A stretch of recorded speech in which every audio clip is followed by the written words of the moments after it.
Mais um programa Conhecer e Aprender no Ar, e nós estamos começando o nosso momento, que é o momento da educação. E no programa de hoje, nós vamos falar sobre educação para deficientes visuais. Você vai conhecer história de profissionais e escolas que dão suporte para crianças, jovens e adultos que têm esse tipo de deficiência. Nós vamos conhecer também a biblioteca em Braille, que funciona aqui no nosso estado do Amazonas. Você vai conferir isso e muito mais no programa de hoje, aqui no Conhecer e Aprender. Confira!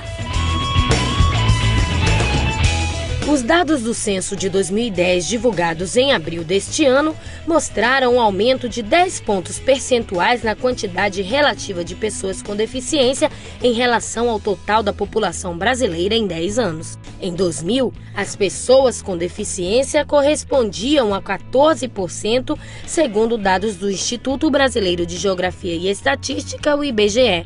Já 10 anos depois, em 2010, essa estimativa chegou a 24%, o que equivale a mais de 45 milhões de pessoas, ou cerca de um quarto dos brasileiros. Segundo o IBGE, a deficiência visual foi o que mais apareceu entre as respostas dos entrevistados e chegou a mais de 35 milhões de pessoas. Entre as pessoas que declararam ter deficiência visual, quase 7 milhões disseram ter a dificuldade de forma severa e 6 milhões afirmaram que tinham dificuldade de enxergar e mais de 506 mil informaram serem cegas. E como fica o sistema educacional para essa classe que também precisa de educação para o desenvolvimento do seu futuro? Nos últimos anos, muito tem se falado sobre educação inclusiva, que é um novo sistema que várias escolas de todo o mundo têm adaptado à educação escolar para atender todas as crianças, as ditas normais e as deficientes em cada escola. Hoje podemos acompanhar alguns trabalhos que estão sendo desenvolvidos para atender a deficientes visuais de forma eficaz e colaborando assim para a socialização e evolução de cada um deles. A inclusão social da criança com deficiência visual começa dentro de casa, quando os pais aceitam e contribuem para que aquela criança tenha uma educação regular desde bebê. A escola Joana Rodrigues, localizada no bairro da Glória, zona oeste de Manaus, desenvolve um trabalho especializado para crianças com deficiência visual. É uma escola para ensino regular desta classe e também funciona como centro de atendimento específico para as pessoas com deficiência visual. A nossa escola ela oferece atendimentos, que vai da estimulação precoce até o terceiro ano do primeiro ciclo. Esses atendimentos vão do básico para crianças de 0 a 3 anos até a criança que já está entrando na fase escolar. Então, estimulação precoce é um atendimento educacional específico, quando a criança ela tem a deficiência visual na idade de 0 a 3 anos. E muitas vezes ela também vem acompanhada de múltiplas deficiências, sensoriais, físicas. Então, todo o corpo, assim como os sentidos da criança, são estimulados nesse atendimento. Aí nós temos atendimento de estimulação essencial 1, que é o mesmo atendimento, sendo que a criança ela já tem mais de 3 anos. Atendimento que é a partir dos 4 anos até... Não tem uma idade para finalizar, porque dependendo da necessidade da criança, esse atendimento continua.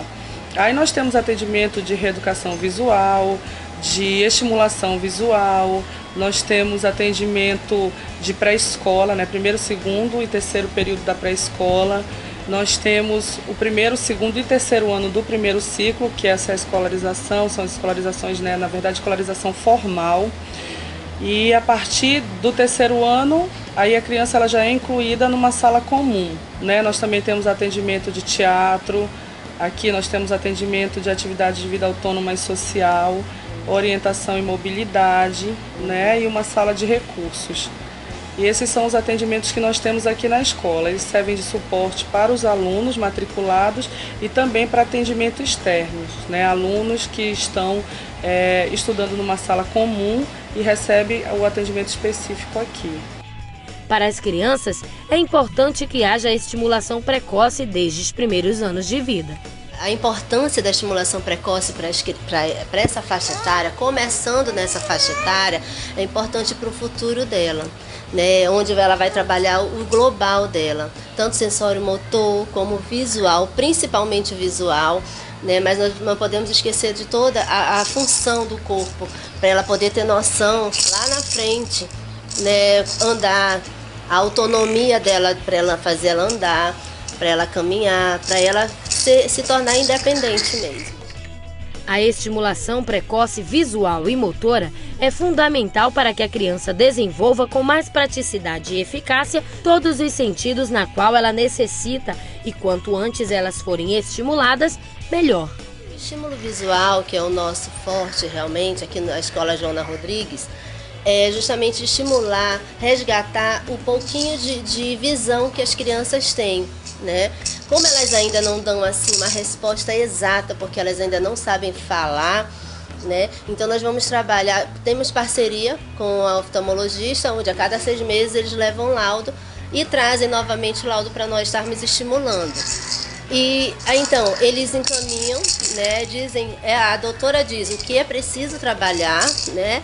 Brilhos, que são as plaquinhas, alto contraste, que são esses estímulos, né, bem colorido, e a questão mesmo de resgatar a questão da visão mesmo, pegando todos os ângulos dela. E como eles têm assim muito medo de caminhar, quando eles começam aquele processo de caminhar, então nós trabalhamos a bola para ela também trabalhar a questão do corporal dela, principalmente, né? Na fisioterapia ela tem uma continuidade, uma coisa bem mais ampla. Aqui realmente é só a noção mesmo de trabalhar o corpinho deles. Nascida prematura no 6º mês da gestação, e a Eli Maria, de 1 ano e 2 meses, já faz o acompanhamento pela escola. Os pais da menina estão sempre presentes em cada sessão, e a professora garante que os estímulos já fazem diferença na vida da criança. Aí a Eli foi devido à prematuridade, né? Muita luz na incubadora, então isso realmente ocasionou sérios outros fatores, né? Por ela ser de 6 meses, então ocasionou realmente essa questão visual dela. Mas ela responde bem aos estímulos? Sim, responde bem aos estímulos. Né? Tu pode ver que ela participa, ela é bem até sociável, né? A escola dá continuidade a esse acompanhamento também através da educação física, que, segundo a professora, auxilia ainda em sala de aula. O importante da educação física, principalmente para o trabalho para as crianças deficientes visuais, é um trabalho de base, que ajuda nas atividades de sala de aula, que é a lateralidade, coordenação motora. Eles aprendem a rastejar, pular, saltar, abaixar, levantar, que isso é uma dificuldade muito grande, muitos deles têm dificuldade. Às vezes a gente consegue esse resultado a curto prazo e às vezes a longo prazo. Ela ressalta ainda que esta atividade é fundamental na alfabetização do deficiente visual, pois a coordenação motora auxilia no aprendizado da escrita em braille. Eles não ensinam na sala de aula, na escrita, porque o braille ele precisa muito que ele tenha uma noção direita, esquerda, em cima, embaixo, porque os 6 pontos eles são completados dessas 6 formas. São 2 pontos em cima, 2 no meio e 2 embaixo. Então eles têm que ter noção de em cima, embaixo, direita, esquerda. Então a gente associa a educação física à sala de aula, fazendo um trabalho multidisciplinar. As turmas trabalhadas são pequenas e com poucos alunos para que haja acompanhamento mais individual que o deficiente precisa. É importante que essas crianças recebam estímulos para estudar, então é necessário que cada aluno receba a alfabetização de acordo com o seu grau de deficiência. A alfabetização delas acontece de acordo com a necessidade visual dela. Se ela tem resíduo visual, ela é alfabetizada em tinta, né? Ela, claro, com ampliação e usando os auxílios ópticos. Se ela é cega, a alfabetização dela é em braille. E a gente vai vendo qual é a necessidade dela e o que é melhor, se alfabetizar em braille ou alfabetizar em tinta, porque às vezes a criança tem um resíduo visual, ela é considerada baixa visão, mas educacionalmente ela é tratada como cega porque ela já não tem mais condições de estudar ou até mesmo ser alfabetizada em tinta. Porque aqui eu tenho, são 10 alunos, 5 baixa visão e 5 braille, cegos. Então é assim, é uma forma adaptada, tem que adaptar para os cegos, e baixa visão é ampliada as atividades. É através da educação especial e diferenciada que essas crianças encontram o conhecimento, e a cada pontinho do braille elas escrevem o seu futuro.